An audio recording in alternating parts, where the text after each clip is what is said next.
India is in the middle of a huge shakeup of its labor laws, one of the most ambitious reforms it's ever tried. The whole point is to cut through a jungle of old rules to fire up the economy and create jobs. But here's the twist. The reforms are all set to go, but they're stuck on the launch pad. So what's the deal? Let's get into it. For the longest time, if you were trying to understand India's labor market, you had to keep this number in your head, 29. That's how many different central laws were running the show. For any business, honestly, big or small, trying to navigate all that was a total nightmare. And the big plan? To take all of that complexity and boil it down to just this number, 4. Just 4 straightforward codes. I mean, on the face of it, that sounds like a massive improvement, right? So if it makes everything so much simpler, why is it taking so long to actually put it into action? To get to the bottom of this delay, we've got to first wrap our heads around the big idea behind this whole thing. I mean, why go to all the trouble of rewriting decades and decades of law in the first place? Okay, so these new labor codes are all about two things: making things simpler and bringing them into the modern age. The idea is that by getting rid of those 29 old laws, you slash the red tape for companies.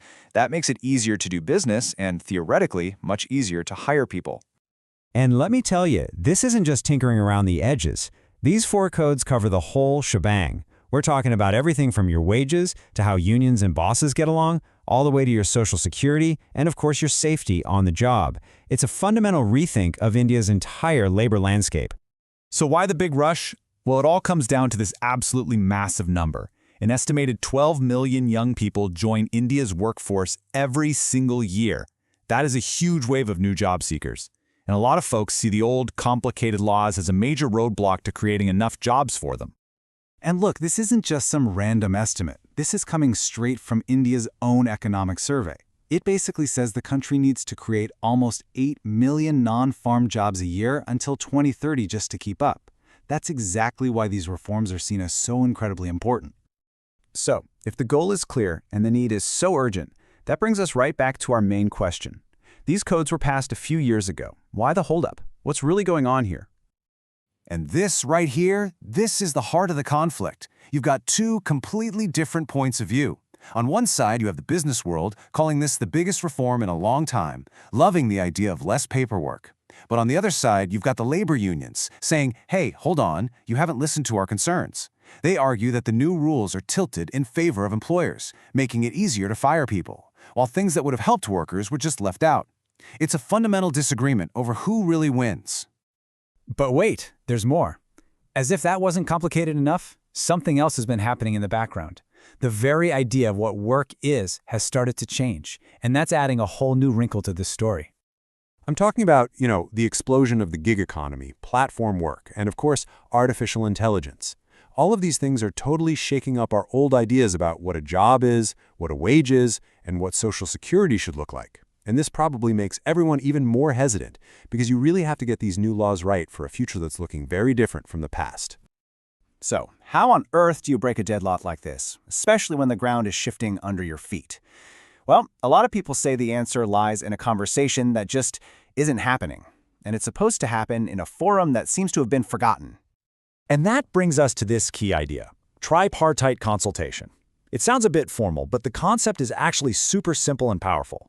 You get the 3 main players in the same room to talk it out: the government, the employers, and the employees represented by their unions. It's the tried and true way to build consensus and make sure any changes work for everybody. India actually has a place for exactly this kind of talk. It's called the Indian Labour Conference, or ILC. It's been around forever, since 1940. But, and this is a big but, just look at this timeline. The last time the ILC actually met was back in 2015. The main stage for this vital national conversation has been empty for years, right at the moment it's needed the most. And what makes this long silence even more striking is this. The Prime Minister himself had promised that these exact labor laws would only be changed after these wide-ranging talks took place. So there's a real disconnect between that initial promise and what's actually happening now. All right, so where does all this leave us? We've got these game-changing laws just sitting there, stuck in limbo. So let's look at what people are saying is the path forward. It's really all about finding a very delicate balance for India's future. When you lay it out, the roadmap seems pretty straightforward, almost like a 3-step plan. Step 1, get the Indian Labour Conference back in session. Step 2, use that platform to get everyone, the states, employers, and employees, back around the table. And finally, Step 3, actually use that dialogue to hammer out the disagreements and build a real consensus. Many believe this is the only way to get this done smoothly and fairly. And so, that brings us right back to the million-dollar question, doesn't it? It's a challenge every country faces, but for India, right now, the stakes are incredibly high. Can it find that sweet spot between pushing for economic growth and protecting the rights of its massive workforce? The future of work for millions of people really depends on the answer.